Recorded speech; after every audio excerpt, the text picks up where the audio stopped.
Ayaw mo na ba sa akin? Pagod ka na ba? Pagod na ako! Oo, alam kong pagod ka na. Kasi ikaw lang ang humanap ng paraan para lang makakain tayo. Pagod na ako maglinis ng mga kalat mo. Pagod na ako mag-aral. Pagod na ako magtrabaho.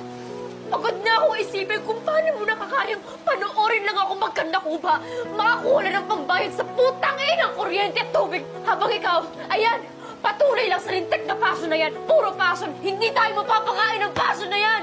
Sorry, mahal. Marami akong pagkukulang sa'yo.